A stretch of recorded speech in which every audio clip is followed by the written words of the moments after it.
Praying like monks, living like fools. The Ford. When I first met Tyler Staton, I was coming out of a multi-year season of a spiritual and emotional drought. I'm a Bible nerd by profession, so I never lost my love and fascination for Scripture, its literary brilliance, or its vibrant tapestry of theological themes.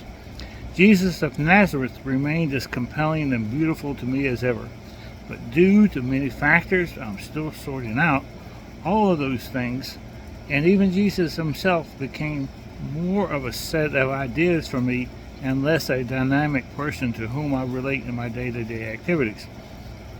I found myself intellectually compelled by the story of Jesus, even personally moved, but I had lost touch with a way of life marked by a personal connection or intimacy with the one Jesus called Father, and therefore with Jesus himself.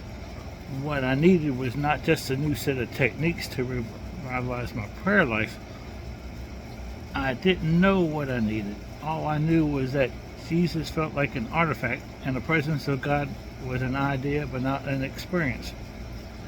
I didn't know what to do except hope that one day something would change. And by God's mercy, something did change.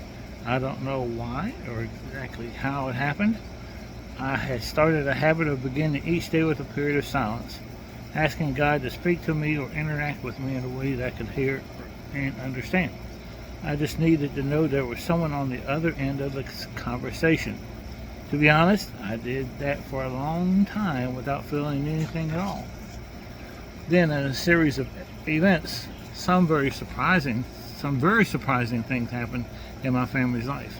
If I could let my skeptical intellectual guard down for a moment, I generally felt like someone had not just heard my prayers, but was responding to them. I was having an experience of God's presence in my life that felt real, dynamic, and unpredictable, and it was wonderful. Having met Tyler just a few months into this experience, I saw many reasons why it would be easy to form a friendship. We both share a calling as pastors. We both really love Scripture, and we're both raising little boys. But those weren't the things our early friendship was built on. I found in Tyler someone who just didn't understand these new experiences of God's presence that I was having. He had been having these kind of experiences with God since he was a boy.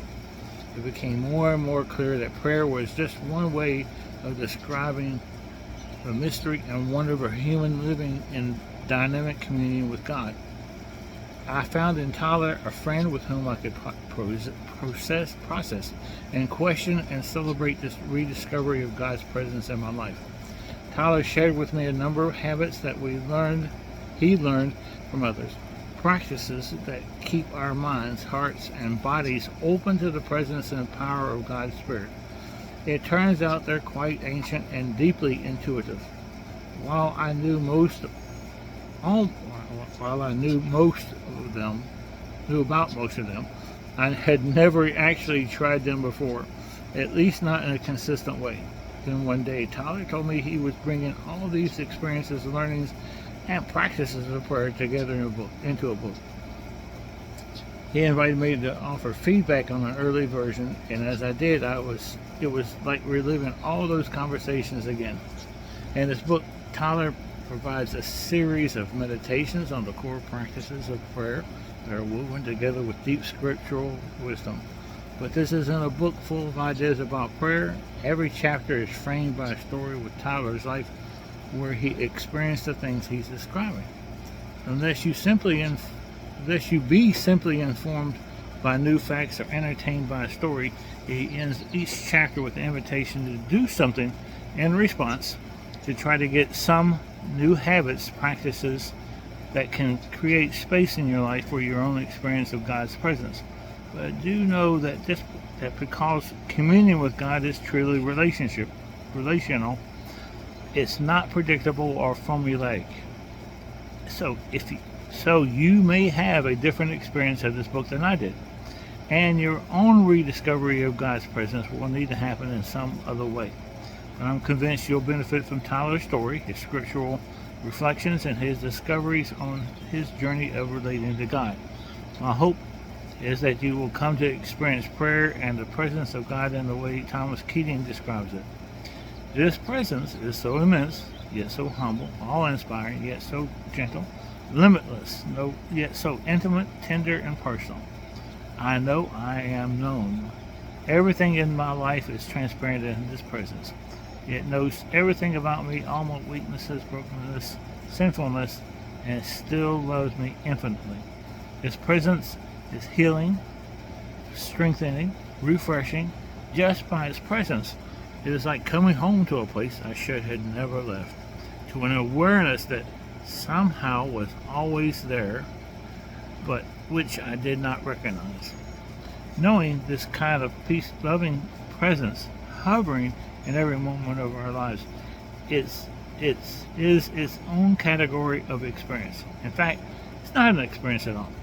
It's a way of existing, of living each moment in the awareness that one's whole life is permeated with the presence of God. I'm a long way from being actively aware of that presence all day long and allowing it to transform all my thinking and behavior. But I'm on a journey, and so is Tyler, and we hope this book can help you along that journey too. It's Tim Mackie, co-founder of the Bible Project, Portland, Oregon, and that is page 13. I'll read the author note. Personal names in this book has been changed. While all the stories are real, I've changed people's names and identifying details in order to protect the individual's privacy. Story is the precious gift that thrusts spirituality from the theoretical and into the grit and honesty of the everyday world.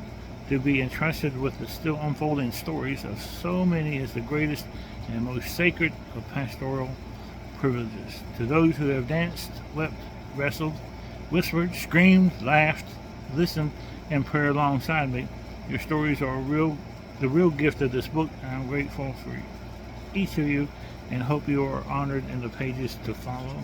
That is the author, Tyler Staton. I will read the introduction in a later video. Stay tuned. Bye.